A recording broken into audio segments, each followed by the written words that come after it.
there, everybody. Of course, once again, welcome to another episode of Victorious One's podcast, a place where gaming meets comics, meets sports, meets movies, as well as inspiration. And of course, I'm your host, King Von Jr. You can follow me on Twitter at 301 King Von Jr. You can follow the show's Twitter page at Victory Pod 1. You can also follow me on Instagram at Mr. King Von Jr. You can also follow the show's Instagram page at Victorious One's podcast. I'm also the social media producer for Perfect Plex Talk Radio on Mondays, hosted by Mike Knox at 6 p.m. And so it's been a very, eventful week of news when it comes to wrestling in more ways than one. So of course I'm going to go into the week in wrestling. As far as the highlights that went down on on Smackdown, as well as plenty of highlights on Raw as well as NXT. And so and just the way that WWE is just constantly making all these different moves. And I'm going to go into, especially of course the main thing, my Royal Rumble predictions. And so and of course this has been just like I say, sorry about that. Like I said, it's just been like I said, very eventful week when it comes to wrestling, and also I'm going to dive into the news, if you will, at least what I think about the upcoming WWE 2K24 video game, especially when it comes to who's on the cover, and so and just like WWE just constantly move the needle and making waves more than ever before. More on that later. So of course, when it comes to of course when it comes to the week of wrestling, what I always like to do is start off start off from last week. In regards to what happened on SmackDown, and so just real quick. So of course, of course, in regards to this past Friday's episode of SmackDown, of course SmackDown was kicked off with the contract signing for the Fatal 4-Way match for the undisputed WWE Universal Championship match, the Royal Rumble, featuring Tribal Chief Roman Reigns, LA Knight, the legend of the Viper. The legend killer turned Viper, Randy Orton, and the phenomenal AJ Styles. And so, of course, not only that, we also saw the KO show with the United States Champion Logan Paul. We saw, of course, Randy Orton versus Solo Sikoa, Butch and Tyler Bate versus Pretty Deadly, the Women's Tag Team Championship match with Kevin Carter and Katana Chance, KC Squared versus the Unholy Union of Alba Fire and Isla Dawn. And of course, we saw the other LWO, Carlito, Cruz del Toro, and Joaquin Wilde versus Santo Escobar, Angel Garza, and Humberto Carrillo. And so, of course, this was definitely, of course, starting off with the contract sign of the Universal Championship, and so I know that this night was absolutely electric in more ways than one. Roman kicks off SmackDown, informing Jimmy and Solo that he was back to fix what they couldn't, and so Solo vowed to fix it. And so of course as we go inside the sold out State Farm Arena, of course we see LA Knight, AJ Styles, and Randy Orton sign a contract for the Royal Rumble, only for Paul Heyman to inform them and Nick Aldis that Reigns would not be signing the contract. Then Nick Aldis, of course, threatens to strip Roman of the title, and of course, we see AJ and LA come to blows, and of course Randy Orton threatened to give Heyman an RKO to close out the segment, and this was definitely a great segment to really set the tone for the rest of the night. And so of course, the crowd was definitely electric and fired up. And so, and of course, before you know it, we see All Out Brawl. You know what I mean? And so, so of course, this is definitely, like I said, great segment to start the show. And of course, following that, we see the LWO versus Santos Escobar, Angel Garza, and Humberto Carrillo. And so, Escobar, Angel, and Humberto defeat Carlito, Joaquin Wild, and Del Toro. And so, of course, after that, we see Pete Dunne. He's no longer Butch. Triple H, finally gave him his name back and, restored him to his former glory, basically. Because when he was Pete Dunne in NXT, this dude was absolute world beater. And, his calling him Butch was just a rib. It was ridiculous. It was just reek of Vince McMahon and Kevin Dunn humor. It was awful. But now that Triple H is running things, the COO, when of course, he gave Pete Dunne his name back.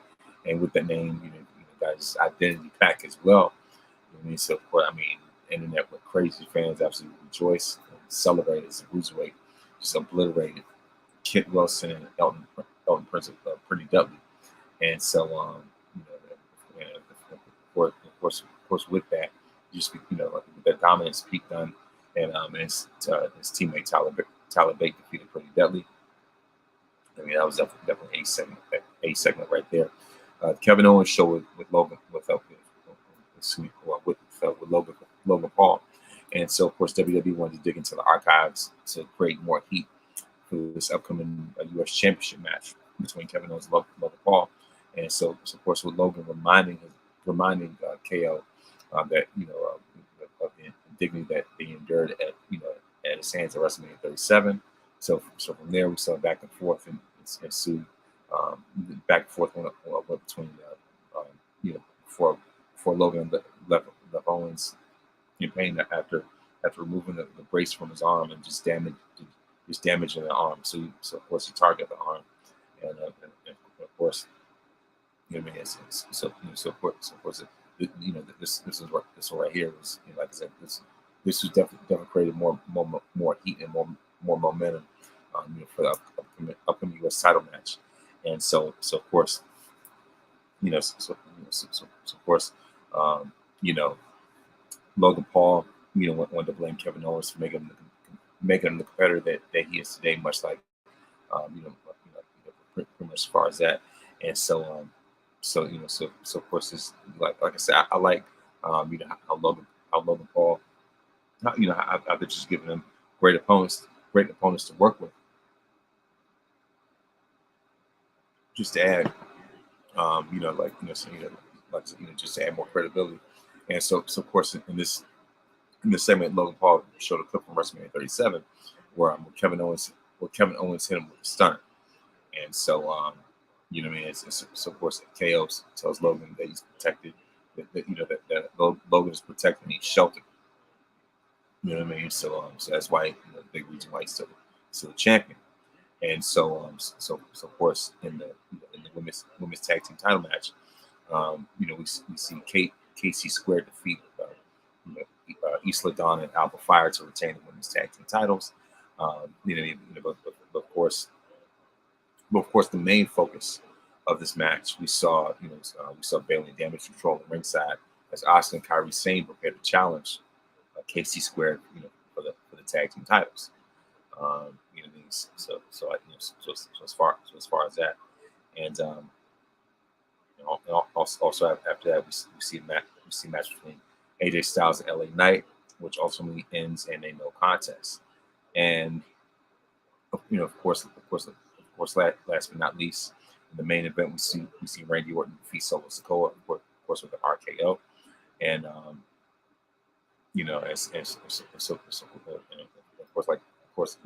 the highlight of this was when Randy Orton gave RKOs to his opponents at the Rumble, but of course Roman hit him with the Superman punch, and so of course just as Roman was getting ready to unleash the spear, Randy catches him, catches Roman charging at him and nails him with the RKO. I was like, man, that RKO was absolutely just, all I have to say was picture perfect. And so in my estimation, if of course, in my estimation, as great as Diamond Cutter was, I believe that the RKO, in more ways than one, with all due respect to DDP, I feel like the RKO is it's gotten to a point we can make a kick. And well, I would say the RKO is eclipsed the Diamond Cutter. You know what I mean? And so I'm not one to cast off, like legends or anything like that. But it's just that I feel as it's very much time to say that. And by the way, those that are watching by way of YouTube, please make sure that put those on YouTube. Of course, please make sure to like and subscribe for more content. Of course, subscribe. Of course, follow on YouTube.com. YouTube.com/Avalon Rest Virginia. It says my YouTube handle. YouTube.com/Avalon Rest Virginia. Please make sure to like and subscribe. Please make sure to follow for more episodes, for more great content. So I greatly appreciate it. So like I said, just to get those out the way, just get another cheap plug out the way, if you will. You know what I mean? So now Monday is really when things really got heated. And so of course Monday, of course Monday started off with with Seth Rollins giving an update regarding his future as a world heavyweight champion. So the first things looked very grim, looked very bleak when it came to this Seth Rollins news. There was a lot of uncertainty in the air, and there are people speculating. Like I see, a lot of people online, plenty of wrestling groups online. As a matter of fact, one of the ones I'm in, as far as Job Search podcast, or even speculation, at least saying that, like they wouldn't be surprised if the Royal Rumble match was for the title, if the title got vacated and the Royal Rumble was for the championship. That's happened before. It's happened twice. First time with Ric Flair back in '92, and then with Triple H in 2016. So like I said, there's a lot of uncertainty in the air. You know what I mean? And the toughest part, as a matter of fact, Mike and I were talking about this on Monday. The toughest part about this Seth Rollins news was the rumors. You know what I mean? And so the rumors just fueled this fire, this speculation, this uncertainty, if you will, in regards to Seth Rollins' future as the world champion. So of course, as soon as 8 o'clock hit, I was glued. I was glued to the TV, and then of course Seth Rollins came out with that brace, and so the first make it seem like things were going to be very bleak, very uncertain, and it almost gave you a vibe like kind of like when Edge. I'm not saying it was going to be a retirement announcement like that. It almost made you think about like when they announced when they made that announcement that the Edge was going to be addressing the WWE Universe and that retirement bombshell, type of thing. It was almost like that, but not completely to that extent. But still, if Seth were to announce they would relinquish the title, I mean that would completely just throw this whole WrestleMania off even more. I mean, it was already bad enough that the Charlotte's injured, but to throw another, sort of like cog, so throw another wrench or cog in the plans or whatever. That really would have been devastating. You know what I mean? So of course, Seth Rollins says no matter what, he's not going to miss WrestleMania 40. Regardless of what what the doctors say, he got to do everything in his power to compete at the showcase of the Immortal and defend his title despite the knee injury. And so of course, as Seth's talking, he's talking. He's of course he's interrupted, by the Intercontinental Champion Gunther, and claimed that, of course, Gunther claimed that he was going to win the Men's Royal Rumble match on Saturday. Saturday, Gunther, not Sunday, Saturday. You know what I mean? So of course, when it comes to PLEs, they've all changed to Saturday, unless it's WrestleMania, which is 2 nights. But once again, Gunther Saturday, not Sunday. But that's it's neither here nor there. Like I said, of course, it was absolutely a great segment. It was a terrific segment. It was one that just much like much like the contract signed on Friday, this set the tone for the rest of the night. And so, of course, but of course, go through Val, no matter whether he's going to challenge Seth Rollins for the World Heavyweight Championship. And so, um, as soon as Gunther leaves the ring, we see Xavier Woods jump. We see Xavier Woods jump out the crowd and attack Kaiser, and with the camera angle, with the way that Xavier jumped out, he looked like a fan coming out. And so of course he was not alone. As Kofi Kingston came out as well, and so of course this will kick off the match between New Day and Imperium. And like I said, it was a great match, and so it was very intense. Like I said, it was like I said, it was just like they didn't care at all whatsoever. And of course the match ended in a double count out, but that did not matter at all. You know what I mean? Especially with New Day sending Imperium through the tables out through the tables outside. You know what I mean? I was like, man, this brawl was absolutely great. You know what I mean? Like I said, I was like, man, this is probably like my favorite match tonight. So after that, we see Ivy Nile versus Valhalla, and Ivy Nile defeats Valhalla. So following that, we see Nia Jax promo time interrupted by Becky Lynch and Bayley, and so of course we see Nia Jax. So shout out to her. She looks remarkable. She looks fantastic, absolutely amazing. She's Nia's improved in more ways than one when it comes to her health, when it comes to her quality in the ring. You know what I mean? So like I said, I'm proud to see Nia's growth, just to see her improvement in more ways than one. I wish her nothing but the best. So with that being said, of course Nia came out to talk about her plans to dominate the Women's Royal Rumble match. She ended up showing the world, that she could show the world what she's capable of after being interrupted by Becky Lynch and Bayley. And so of course, so of course, Becky,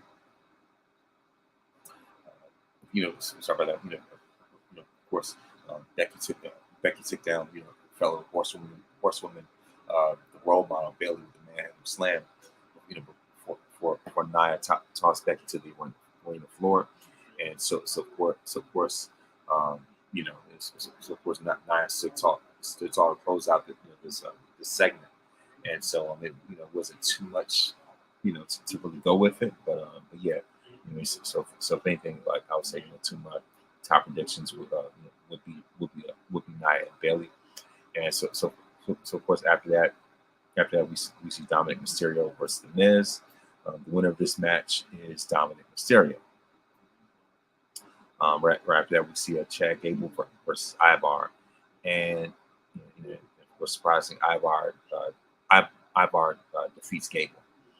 Then, of course, this was the segment of all segments. This is A+ material. We see Cody Rhodes and CM Punk go face to face. You could very well say that. Well, even though this is way too early in the year, but this is definitely going to be a candidate for promo of the year, for segment of the year.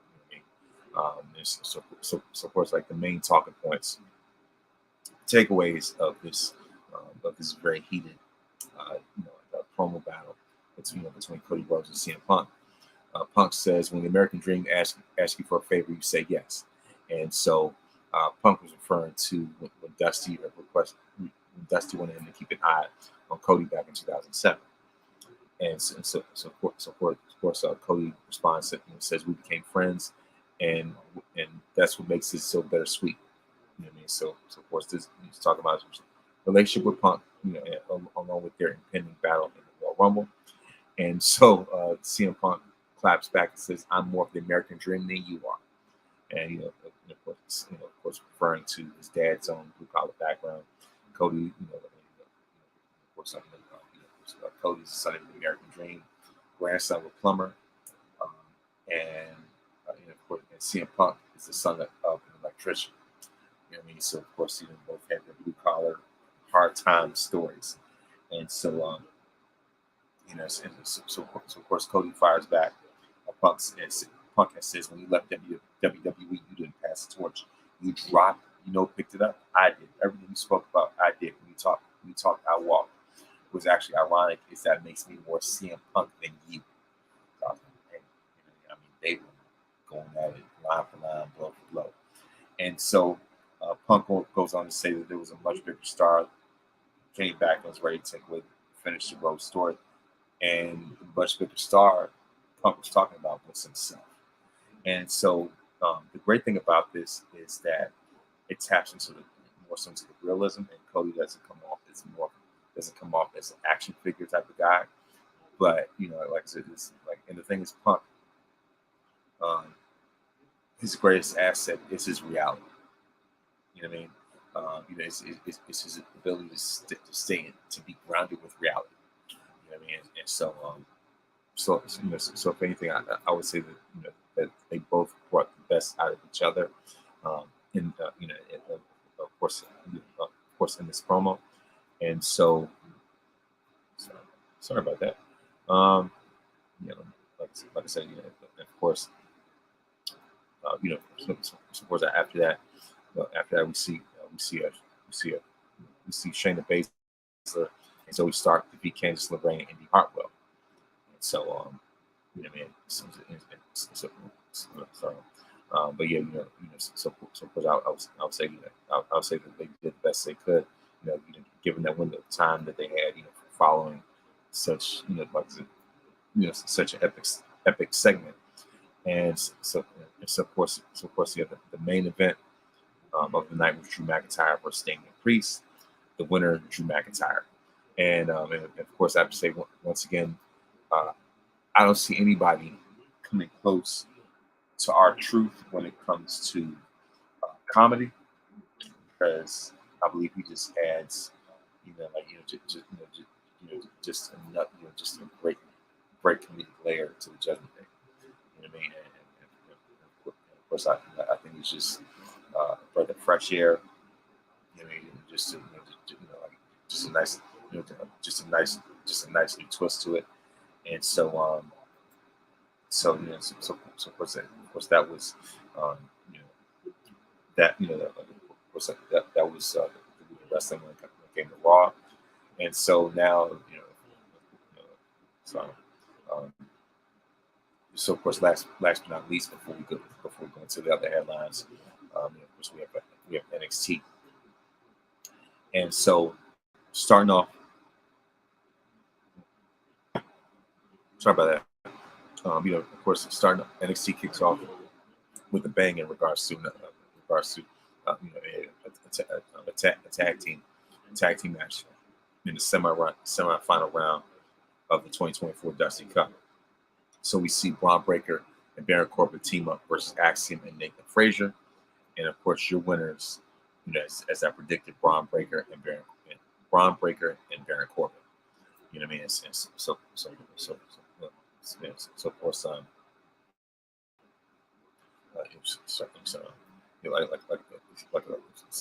said, of course, the winners, Braun Breaker and Baron Corbin. And so of course, after that, we see Ilya Dragunov have a conversation with Josh Briggs. And so of course, Briggs is taking the advice that he got last week from JBL. And we all know that, because of the fact that Dragunov because of the fact that Dragunov is the current NXT champion, he's a measuring stick of NXT. So Josh wants to see where he measures up in that pecking order. And so of course, as far as that, as of course, as they're talking about, as they're talking about Vengeance Day, Trick Williams steps into the conversation. And so Trick says that that Josh's going to have to prove himself at another time, And so, of course, Briggs fires back and says that Trick's going to have to hop back on Mella's front pocket, Mella's back pocket, excuse me, after Vengeance Day. And so, of course, Briggs wants to get an opportunity, and Trick suggests, having a match later on the night, which they end up having. And so, of course, Dragunov says he's going to be prepared for February 4th. He's going to keep a very close out match. And, of course, Fallon wants to, he wanted to encourage Ren Sinclair in the locker room. And of course, after that, we see Ava Raine had a very productive meeting with both William Regal and Shawn Michaels in HBK's office. And so it's been announced that Ava Raine would now be the new general manager of NXT. Regal's shirt, tells her that's a thankless job, but he knows that she can do it. And he also says that, that if there's any problems that comes up, that she can always call him, that his phone is open, no matter what. So after that, we see Lash Legend, Metaphor versus Ren Sinclair. So Lash is furious. She is fired up. She's heated. She's angry because of the way that Ren Sinclair eliminated her. Excuse me. The way that Ren Sinclair eliminated her last week, in the women's battle royal. So Lash is out for revenge, and so on. And the way the match starts off, the collar and elbow tie up, and no matter what Sinclair tries to do, Lash stops her every turn, and so of course we see Lash Legend back Ren Sinclair into the turnbuckles, and so of course like Ren Sinclair trying to do everything that she could to get out the way, but like I said, no matter what. Lash Legend, just displays her dominance, and so, like I said, just Ren Sinclair looked like an underdog, but it wasn't enough. It's just Lash had that vengeance on her mind, had that revenge on her mind, and she just overpowered her. You know what I mean? And so of course, Lash. Finishes with the exclamation point with the slam dunk, which is her choke slam to pick up the win. And so of course, you win Lash Legend by pinfall with the slam dunk. And so of course, we see OTM invade the family's restaurant.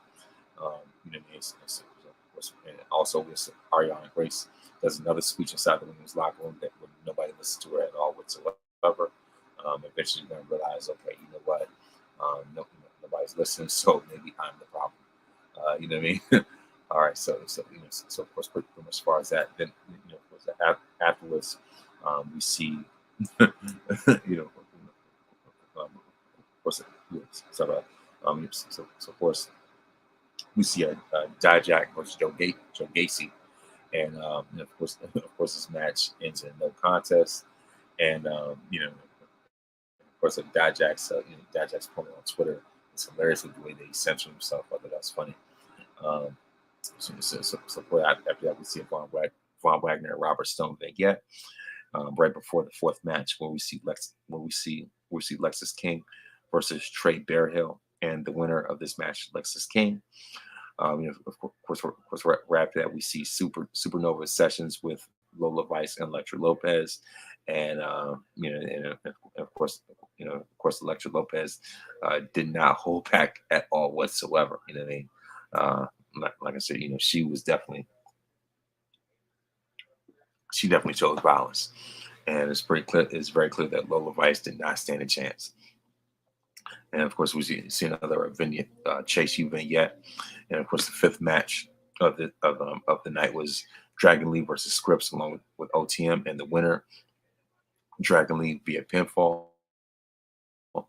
Sixth match, we see Blair Davenport versus Carmen Petrovic, aka the Kill Bill Girl, as I like to call her, because of swords. And of course, the winner is Blair Davenport. And so of course, next week, Noam Dar is going to put the Heritage Cup Championship on the line against Von Wagner, along with Lola Vice versus Elektra Lopez. of course, the seventh and last match of the night, we see Trick Williams versus Josh Briggs. Your winner, Trick Williams. And of course, you could definitely, definitely feel the tension, the tension between Trick and Carmelo. And it's just like, it's only a matter of time before we see that explosion. And of course, it's definitely a slow build, slow burn, whatever you want to call it. Shawn Michaels is definitely playing the end game when it comes to this thing. And I can definitely see it being HBK versus Diesel 2024. If anything, that's me.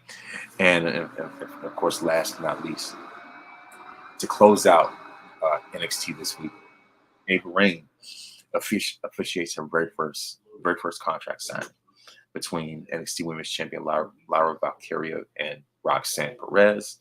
And what I mean, so of course, before the contract signing, we definitely see a very heated promo battle, right? And so, what I mean, so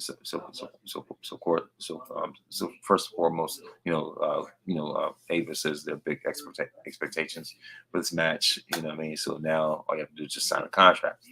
And so of course, Roxanne, starts saying, "Look, Lyra, let's just get the respect out the way, because that, yes, we do respect each other, but most importantly, I think this is a stand and deliver main event 9 weeks early." Wow, okay. And of course, Lyra agrees that this match is what everyone wants to see. She says, in fact, she almost feels like that they've been on parallel paths within the last year.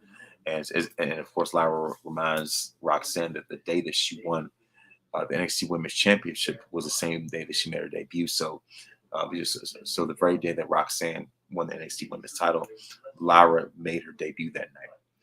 And so of course, Roxanne, says that she guessed, pretty much, this match is a year in the making.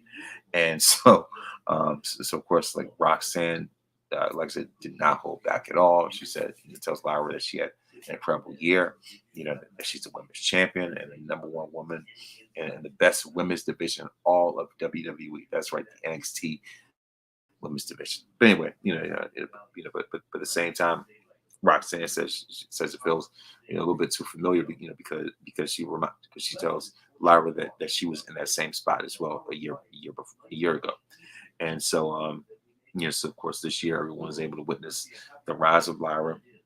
And Roxanne says that she says, "Wow, to pick myself up, jump through every hurdle, dig deeper, chase down the very championship that I never lost in first place." And then she says, "At Vengeance, there's no more triple threats, no more fatal four-ways, battle royals, match stipulations. I finally get my one-on-one title match, and when I win, of course," she says, "and when I win, that will mean that every single thing that I went through this past year was worth it." And of course, and then she says, "And you, Lyra, will travel down the road that I just walked to get back to my title." So it's just back to square one at this point. And so of course, Lyra said that she's been keeping, that she's kept an eye on Roxanne herself, and just witness her rise, witness her growth. And so and of course, and plus I gotta say, that Roxanne has definitely stepped up her game. When it comes to promos. And like I said, this is definitely getting spicy. No matter what. And so Roxanne, tells Lyra that she sounds confident, because she sounds the exact same way. And like, it's not pretty much just not another PLE or another challenger. And so Roxanne was like, that she's like, "Look, I've been there before." But she was like, "You know what? But let me give you a little bit of advice, because this is what's going to happen. You're going to lose." And that's when the real question starts to begin. And this is really where she just had no chill at all. This was hilarious. This was, this was pretty much, I don't want to say pipe bomb. This is definitely sort of like the death blow in this promo. And then she was like, that's when the real question started to begin. Is Lyra overrated? Was too fast, too soon? Because some days these people are going to be with you, and some days they're going to boo you. Can you handle that? Because it's so easy to handle when everything's going right. You're on the posters, you're on the billboards. When I become a champ, but of course. But then she says, when I become a champion, and we will be able to rebuild yourself the way I did, or will you crumble? Then Lara was like, I know what you're trying to say, Roxanne. Wrong. Okay. I've always been mentally and physically tougher than you, and where you crumble, that's where I'm gonna thrive. So I may have been following behind you, but after Judgment Day, you will always stand behind me. So so it's pretty much she's saying that the tables are gonna turn by the time Vengeance Day comes. And so of course that's when they had the face off, at the standoff. Lyra shakes hands with Roxanne. Um, Only for Ted and Paxley to jump, to crawl out from under the table, and she jumps Roxanne from behind as Lyra was walking out the ring, and of course Tatum just nails Roxanne with the spine buster through the table, and so so then she starts hugging Lyra, and Lyra doesn't know how to respond, so she just shoves Tatum away from her, and she just tells Tatum to stay away from her, as the show goes, as NXT goes off the air. And so this, week in wrestling, I mean, is very much, like this week in wrestling, it's been very headline worthy, if you will. I'm talking in regards to the shows themselves. I was like, man, like I said, business has really been picking up, especially when it comes to, especially when it comes to this anticipation, as lead up for Royal Rumble weekend, as well as NXT Vengeance Day, which happens in February, just in time for Valentine's Day. But of course, they would not be passing out any Valentines anytime soon. Down there, down there in NXT. You know what I mean? So clearly, it's pretty obvious. And so, in other news, of course, of course, in other news, as I've said before, like I said, WWE continues to move the needle. They continue to put, to continue to push boundaries. And of course, with the announcement, at first I didn't really get it, but now it's starting to make more sense. I'm really starting to, kind of like Seth Rollins would say, I guess you could say, embrace the vision, right? And so this week, WWE announced that starting in January 2025, Monday Night Raw is going to move to Netflix. That's right, WWE is going to be on Netflix. Raw and Netflix. How about that? Wrestling and chill. How about that? Maybe that could be the title of the episode. I don't know. But yeah, like I said, of course, this is a game changer when it comes to streaming services. Because of the fact that the longest running episodic show in like TV history, as they say, Monday Night Raw, will be moving from USA and transitioning to streaming come 2025. And so, like I said, in more ways than one, this is an absolute game changer. Because of the fact that now they don't have to report ratings anymore when it comes to Raw, and so so of course Netflix their viewership is going to skyrocket, especially when it comes to, especially when it comes to the wrestling audience, that primetime wrestling audience. Monday Night Raw, brings in huge, just brings a huge audience, and so that's gonna boost, like I said, boost Netflix and WWE. Especially when it comes to sports streaming, and you put that on a program like Netflix. I mean, you want to talk about, like say, so like I said, the thing is, you want to talk about just like a wave of the future, something revolutionary. This is in so many different ways revolutionary. Have sports on Netflix. Come on now. I mean, this is absolutely unbelievable, unheard of, and also especially when it's time for for a movie like The Iron Claw to be on Netflix. I mean, that'd be a perfect transition right there. You know what I mean? So it's just like um, this has been a monumental, like I said, monumental decision, monumental, like I said, an announcement in more ways than one. Like and so so that means that the PLEs are going to be on Netflix. So that means WrestleMania is going to be on Netflix, and their subscribership is gonna go up even more. And the thing about WWE fans, and like fans of wrestling, they're loyal. Like the thing is, no matter what streaming service is on, hey, they're going to subscribe. It could be on Disney Plus. I mean, like, it can be on Disney Plus, and fans will still subscribe. They'll just get a Disney Plus subscription just to watch WWE, no matter what it is. It could be on A&E, it could be on National Geographic, it could be on Hulu. You know what I mean? Amazon Prime, whatever the case may be. You know what I mean? Like no matter where WWE decides to go, the fans will flock, to that platform. You know what I mean? And so in this case, it's Netflix. You know what I mean? Like, I mean, that is, what I mean? Like, and it's especially, and the thing about it, especially when it comes to their global expansion, especially with the international events and things like that, that is going to, um, like I said, this Netflix deal is absolutely monumental. It's certainly a game changer in more ways than one. And for Triple H to carry the brand even further, like just to expand this vision of reaching new territories, breaking new ground in an era of streaming. This is breaking new ground in far more ways than one. And so, I mean, like I said, this is something that I don't think was really on anybody's bingo card. I mean, like it's just like Peacock's days are numbered now. You know what I mean? Like the main reason why I even subscribe to Peacock, honestly, full disclosure, is because of WWE. You know what I mean? I mean, of course, don't get me wrong. Every now and then, they have some pretty good stuff on, content on there, especially when it comes to like movies and whatever. But or at least TV. But the thing is, Peacock is primarily, the NBC streaming service. And that's why you can stream Saturday Night Live. You know what I mean? That's why you can stream, like the Sunday Night Football, things like that. But to put a sport, like I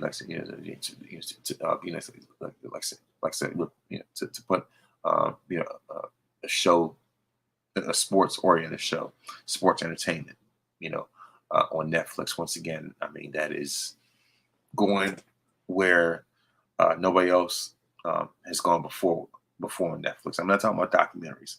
I'm talking about an actual episodic show on, like, say, an actual episodic show of wrestling on Netflix. I mean that's like I said, it's just like I said, just expanding reach, expanding new territory. Like I said, Triple H is definitely playing chess. Him and Nick Khan, Nick Khan, they're definitely, I said, definitely playing chess when others are playing checkers. And speaking of playing chess, you want to talk about ultimate checkmate. The Rock, as a matter of fact, I'm going to go to it right here.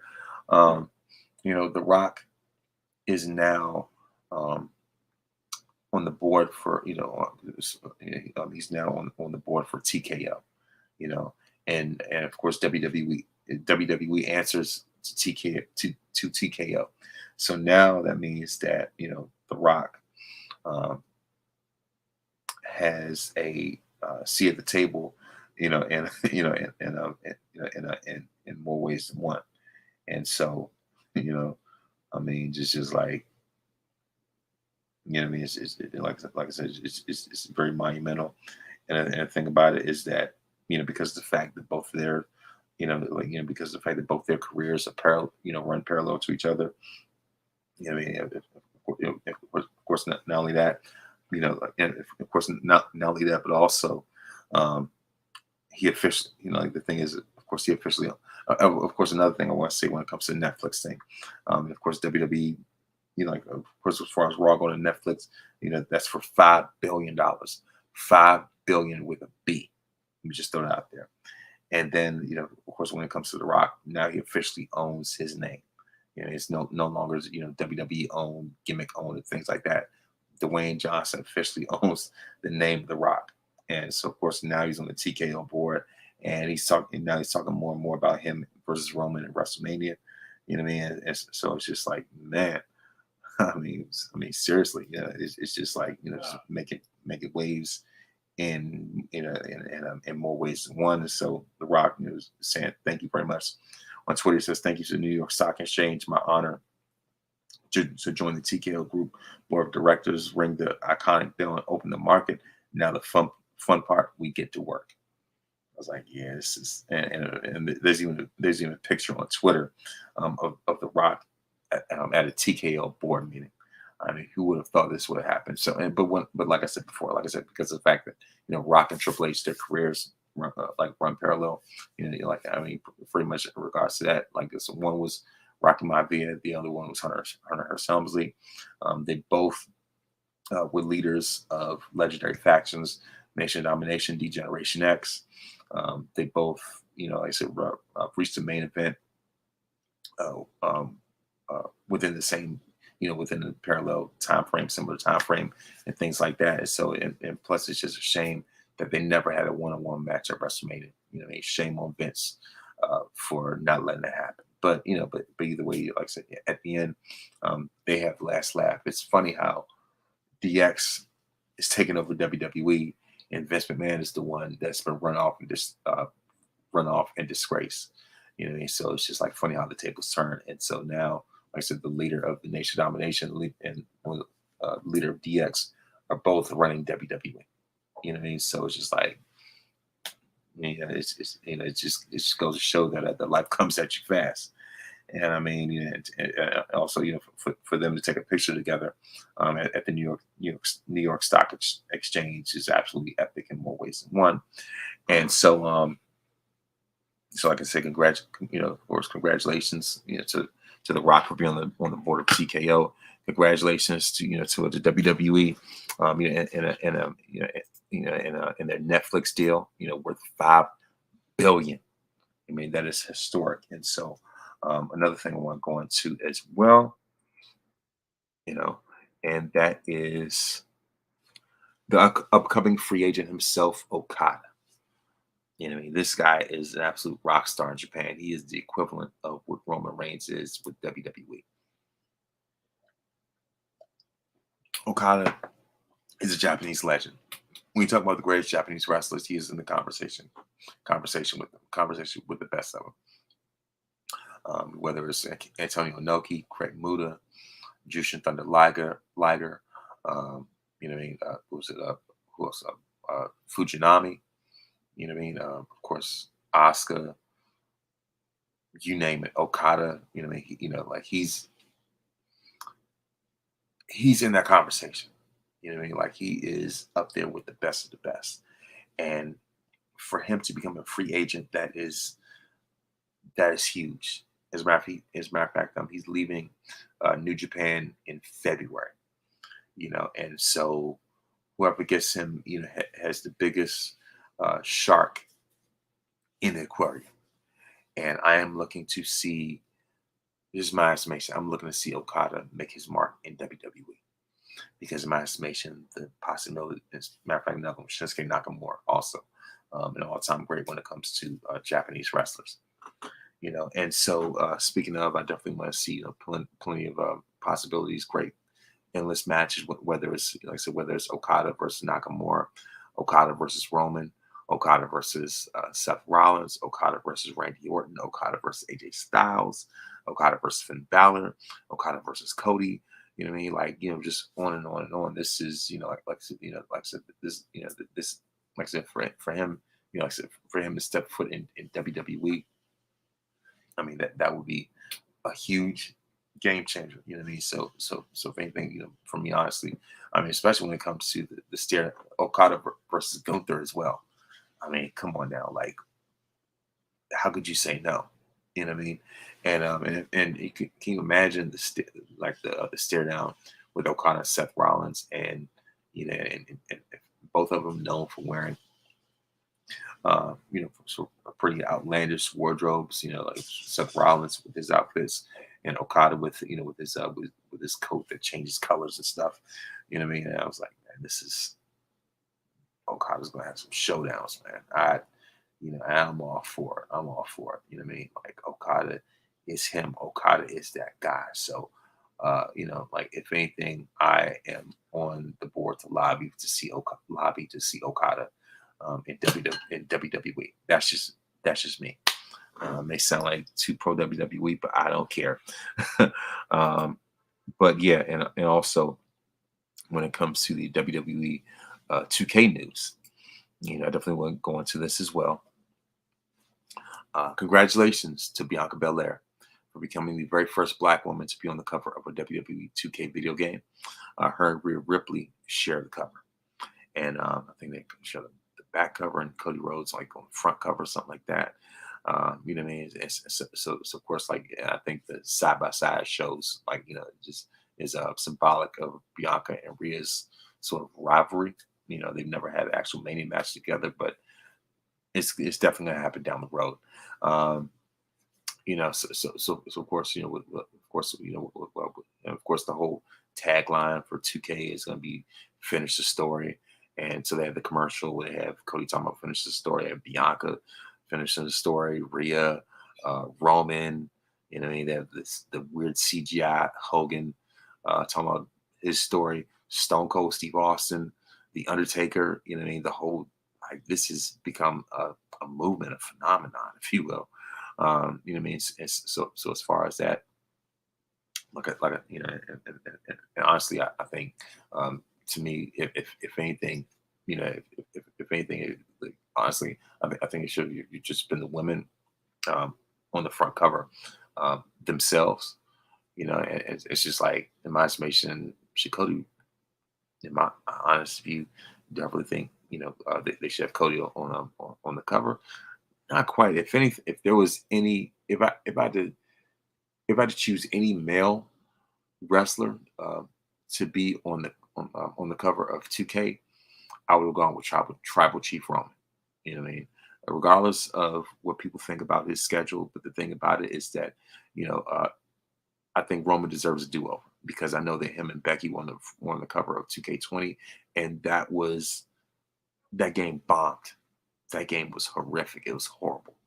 Um, that's why they had to hit the reset button to start over with 2K22 with Rey Mysterio. So I think Roman deserves a do-over, but by himself on the cover.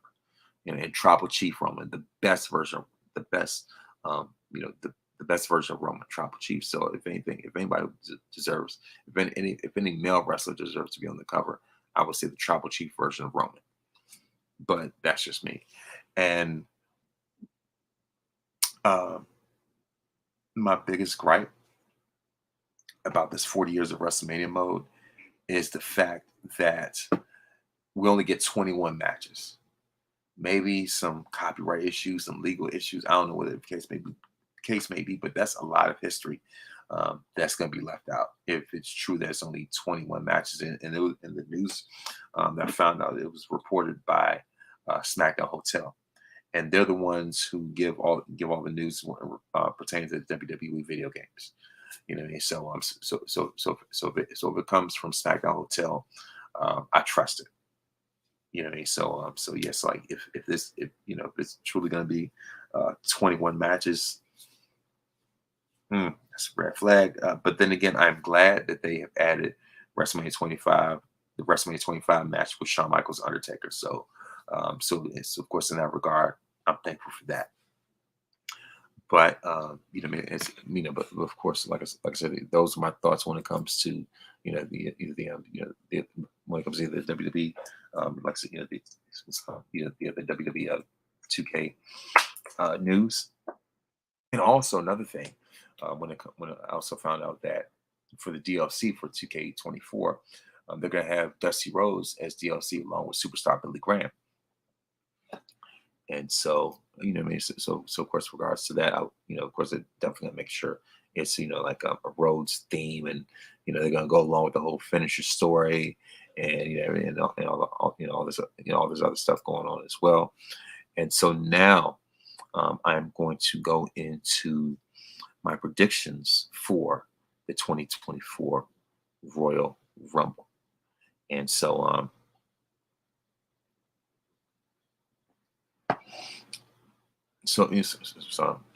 course, for the Royal Rumble, there are four matches, only because of the fact that because we have two Royal Rumbles. That's going to take up a lot of time, so that's why it's only two matches. Only four matches. And, that's why it's only four matches.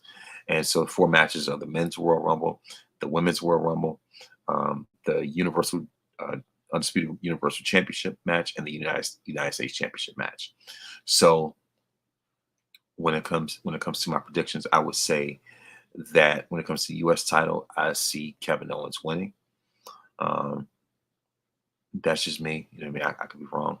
But when it comes to the Universal Championship match, obviously I see the Tribal Chief retaining.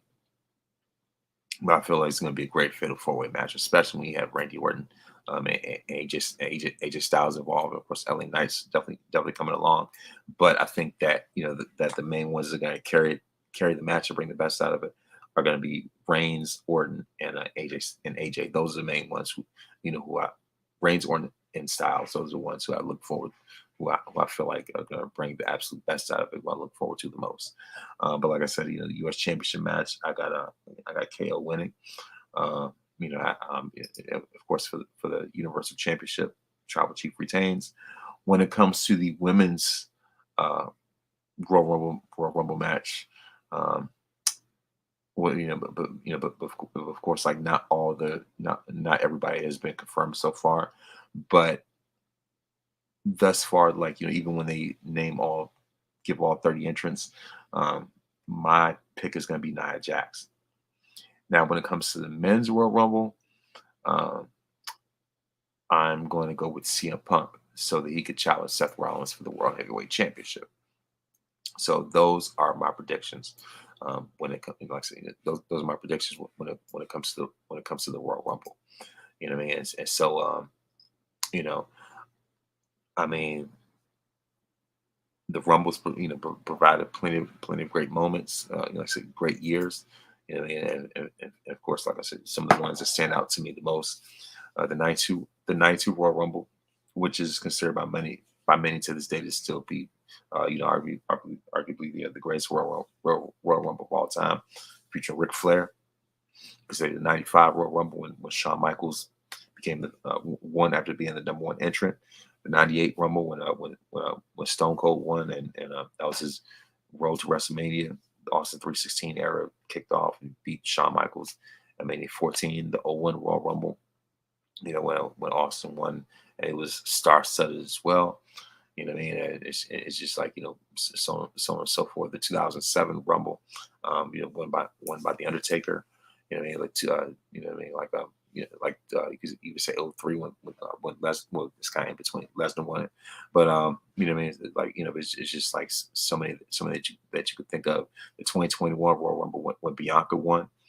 So as far as that, I mean, it's just like, pretty much like so many to name. But of course, and even last year when Rhea Ripley won the Royal Rumble, Women's Royal Rumble, I thought that was phenomenal, and with the payoff at WrestleMania was even better. You know what I mean? And so of course, as far as that, so of course, as far as that, the Royal Rumble is this Saturday, and I look forward to, like I said, look forward to a great, like I said, a great event, a great night, and I know that I will not be disappointed. And thank you very much for those that that tuned in to watch, and of course those that listen to the playback on iTunes or Spotify. Thank you very much for listening, and of course may you have an excellent night, a great night. May this day be the very best day of your life. See you later.